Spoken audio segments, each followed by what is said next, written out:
When I first met Daniel, he spoke in visions. Not in abstract daydreams, but with grounded ambition, floor plans, design sketches, business models. He dreamed of building a boutique hotel that married rustic charm with modern luxury.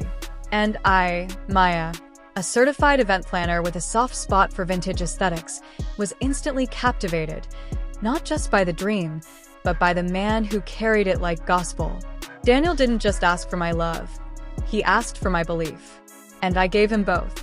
Within 2 years of marriage, we had pooled our savings, downsized our apartment, and invested everything, time, money, reputation, into opening The Haven, a high-end retreat nestled in the countryside.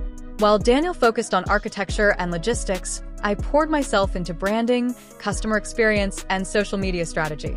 We were a team, or so I thought. The day of the grand opening shimmered with promise. I stood in the lobby, arranging wildflowers in hand-blown glass vases, my heart fluttering with pride. The scent of cedar and lavender filled the space, intermingling with the gentle hum of jazz echoing from the central hall.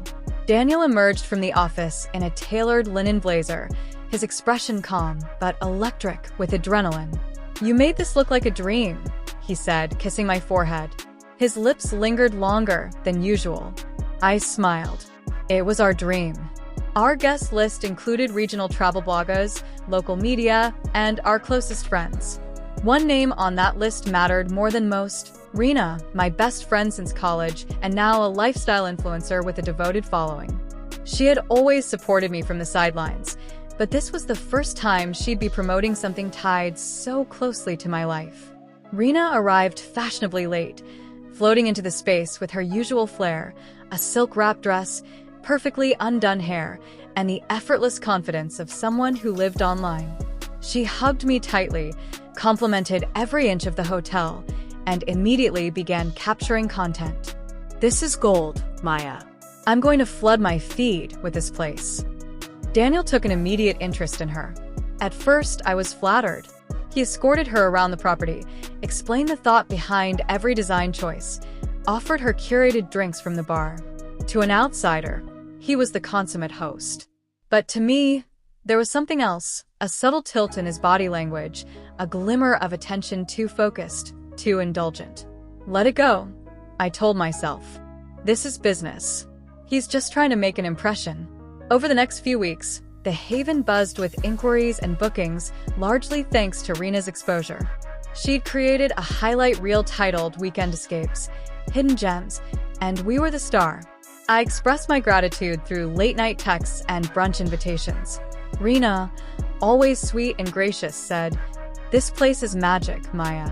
I can't wait to come back." She did, again and again. Each time she returned, Daniel would personally ensure her suite was prepared. He handpicked the wine, oversaw the room's aesthetic, and sometimes even cooked. I noticed him lingering longer during her stays, their conversations stretching past midnight on the outdoor patio, while I turned in early to prepare for morning meetings. One night, I came down for water and caught a glimpse of them laughing under the fairy lights, Daniel leaning in, Rena brushing her hair behind her ear in that way she always did when flirting. I froze, then quickly stepped away. The scene etched itself into my mind, and I pretended not to have seen it. But denial is a delicate shelter. It only holds until the cracks begin to show. Daniel grew distant, more preoccupied with guest lists and marketing metrics than with me. He stopped asking about my ideas for seasonal events, ignored my suggestions about integrating eco-friendly practices, and began making key decisions without me. I found out through Leo, his business partner, that Daniel had begun collaborating with Rena on exclusive content packages for high-paying guests without telling me. "You should be more involved," Leo said one day, eyes cautious. "It's easy to get pushed out when things move fast." That comment sat with me like a warning bell. But still, I pushed it aside. "This is temporary," I told myself. "Daniel just needs space to breathe. Success brings pressure." But the space between us didn't shrink. It widened. Rena booked a month-long stay under the pretense of creating an in-depth feature series on boutique hospitality. Daniel not only approved it, he offered her a comp suite. When I questioned the expense, He smiled with patronizing calm. You always said exposure matters more than revenue in the first year. It was true, I had said that. But I hadn't meant this kind of exposure. The last night of her feature series, Rena hosted a private influencer party in our rooftop lounge. I wasn't invited. Daniel said the event needed to feel exclusive, that too many faces dilute the brand story. I stood in the kitchen, watching fairy lights blink on and off from above, hearing the echo of laughter, and for the first time, I felt like a stranger in the hotel I helped build. The dream I once held in my hands now felt like a mirage, built on my love, sustained by my silence. And I was starting to wonder if Daniel had ever truly seen me as part of the dream at all. The morning after Rena's rooftop event, I walked into the lounge, now littered with empty glasses and wilted petals from floral centerpieces. The scent of perfume still lingered, mixed with the acrid traces of spilt wine. The room was quiet, hollow, like the aftermath of something broken. I began cleaning not because it was my job, but because I needed control over something, anything. That's when I saw it. A phone charger. Rena's, most likely. Curiosity edged in as I glanced toward the reception desk where Daniel had left his phone charging the night before. I hesitated, then picked up his phone. My hands trembled, not from suspicion, but from the quiet terror of possibly confirming what I'd refused to believe. I didn't have to search long. A message preview lit up the screen. Rena, last night was unreal. You always make me feel like I'm the only one in the room. My heart pounded. I unlocked the phone with ease. Daniel never changed the code, and opened their message thread. What I saw unraveled the fabric of everything I'd built with him. There were dozens of messages. Flirty, intimate, explicit. Plans for future getaways. Strategy meetings disguised as romantic retreats. Photos, some taken inside the hotel, in the room I designed. One message froze me entirely. Daniel, Maya thinks the influencer angle is genius. If only she knew how good you are for business and pleasure. My breath caught in my throat. The room spun, and I clutched the edge of the table to stay grounded. This wasn't just infidelity. This was manipulation, cold, calculated betrayal. I had been used as a vehicle to validate Rena's presence, to mask Daniel's affair under the banner of business. When I confronted him later that evening, I didn't yell. I couldn't. My voice came out quiet, shaky. How long has this been going on? Daniel looked up from his laptop, his face unreadable. What are you talking about? I held up his phone. Don't play stupid. He glanced at it and sighed. Maya, you're blowing this out of proportion. That sentence ignited something in me. Out of proportion? You slept with my best friend. In our hotel. You turned my trust into a marketing plan. Daniel stood, tone cold and clipped. I did what I had to do to keep this business afloat. You wanted this place to succeed just as much as I did. I stared at him, stunned. So, you prostituted our marriage for exposure? He flinched. It's not like that. Then what is it like? I asked, voice rising. Is this your version of partnership? Of loyalty? His face hardened. Don't get emotional. That's always been your problem. You take everything personally. I stepped back, disgusted. Because it is personal, Daniel. You didn't just cheat. You humiliated me. He turned away, clearly done with the conversation. We're finally gaining traction.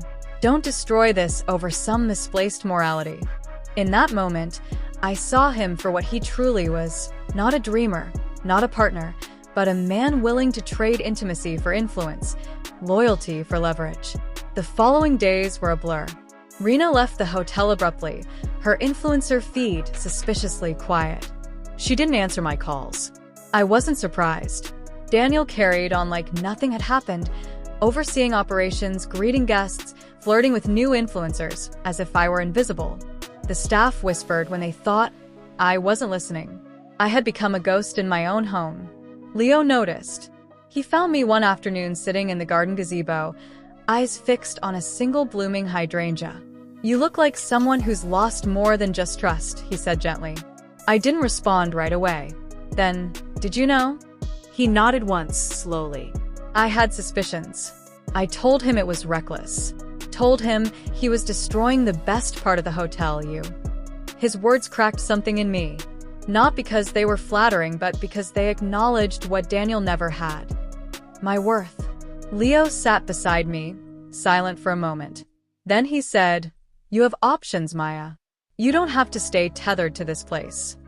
I shook my head. It's not just the hotel. It's what it represented. What I gave up to make it real. Leo stood, but his voice was steady. Then maybe it's time you build something new. Something that belongs only to you. That night, I packed a small suitcase and left the Haven. Daniel didn't stop me. He barely noticed. I drove aimlessly for hours before checking into a small bed and breakfast in a neighboring town. As I lay in a strange bed, surrounded by unfamiliar silence, I expected to feel broken. But I didn't. Instead, there was a strange calm, like the quiet after a storm. A space beginning to form inside me. Not empty, but waiting. Waiting to be filled with something of my own. Healing didn't come as a wave.